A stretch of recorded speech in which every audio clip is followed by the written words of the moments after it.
നമസ്കാരം. പ്രവാസി മലയാളിയിലേക്ക് സ്വാഗതം. ഗൾഫ് രാഷ്ട്രങ്ങൾ ഏറെ ആകാംക്ഷയോടെ തന്നെ ഉറ്റുനോക്കുന്ന ഒരു രാജ്യമാണ് സൗദി അറേബ്യ.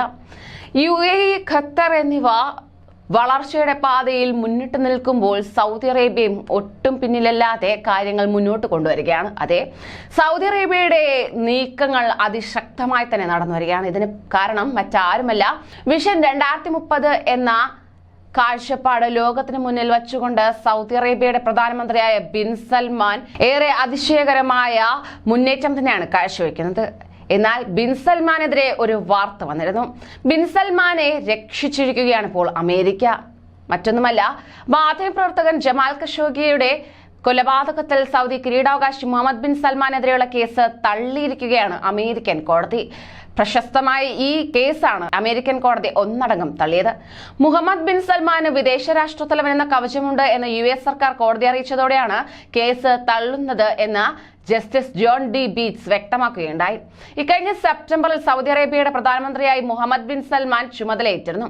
ഈ സാഹചര്യത്തിൽ വിദേശ രാഷ്ട്രത്തലവന് നിയമ നടപടികളിൽ നിന്ന് ലഭിക്കുന്ന ആനുകൂല്യത്തിന് മുഹമ്മദ് ബിൻ സൽമാൻ അർഹനാണ് എന്ന് US സർക്കാർ കോടതി അറിയിക്കുകയായിരുന്നു. ഇതോടെയാണ് എതിർവാദങ്ങൾ തള്ളി കോടതി സൗദി കിരീടാവകാശിക്കെതിരായ കേസ് തള്ളിയിരിക്കുന്നത്. അതേസമയം ഖഷോഗ്ജിയുടെ കൊലപാതകത്തിന് പിന്നിൽ സൽമാൻ രാജകുമാരനാണെന്ന് ഖഷോഗ്ജിയുടെ ഹാറ്റിസ് സെൻഗിസും അദ്ദേഹത്തിന്റെ ആക്ടിവിസ്റ്റ് ഗ്രൂപ്പായ ഡോണും ശക്തമായി വാദിച്ചുവെന്നും എന്നാൽ സർക്കാരിന്റെ വാദത്തെ അംഗീകരിക്കാതിരിക്കാൻ തനിക്ക് അധികാരമില്ല എന്നും Washington federal justice John D Bates വ്യക്തമാക്കി. കൊലപാതകത്തിന്റെ പേരിൽ ഉന്നയിക്കപ്പെട്ട വിശ്വസിക്കാവുന്ന തരത്തിലുള്ള ആരോപണങ്ങൾ രാജകുമാരനെ പ്രധാനമന്ത്രിയായി തെരഞ്ഞെടുത്ത സമയം, US ഗവൺമെന്റ് ഇക്കാര്യം വ്യക്തമാക്കി സത്യവാങ്മൂലം സമർപ്പിച്ച സമയം എന്നിവയെല്ലാം അസ്വസ്ഥത ഉണ്ടാക്കുന്നതാണ് എന്നും എന്നാൽ തനിക്ക് മറ്റ് മാർഗങ്ങളില്ല എന്നുമായിരുന്നു ജോൺ ഡി ബീറ്റ്സ് വ്യക്തമാക്കിയത്. സൗദി രാജകുമാരന്റെ ഏറ്റവും ശക്തമായ വിമർശകരിൽ ഒരാളായിരുന്നു കൊല്ലപ്പെട്ട ജമാൽ ഖഷോഗ്ജി. ഇസ്താംബൂളിലെ സൗദി കോൺസുലേറ്റിൽ നിന്ന് വിവാഹത്തിനുള്ള രേഖകൾ വാങ്ങുന്നതിനായി തന്റെ പ്രതിശ്രുത വധുവിനോടൊപ്പം തുർക്കിയിലേക്ക് പോയപ്പോഴാണ് ഖഷോഗ്ജി കൊല്ലപ്പെടുന്നത്. ഖഷോഗ്ജിയെ സൗദി ഏജന്റുമാർ പിടികൂടി കൊലപ്പെടുത്തിയെന്നാണ് ഉയർന്നുവന്ന ആരോപണം.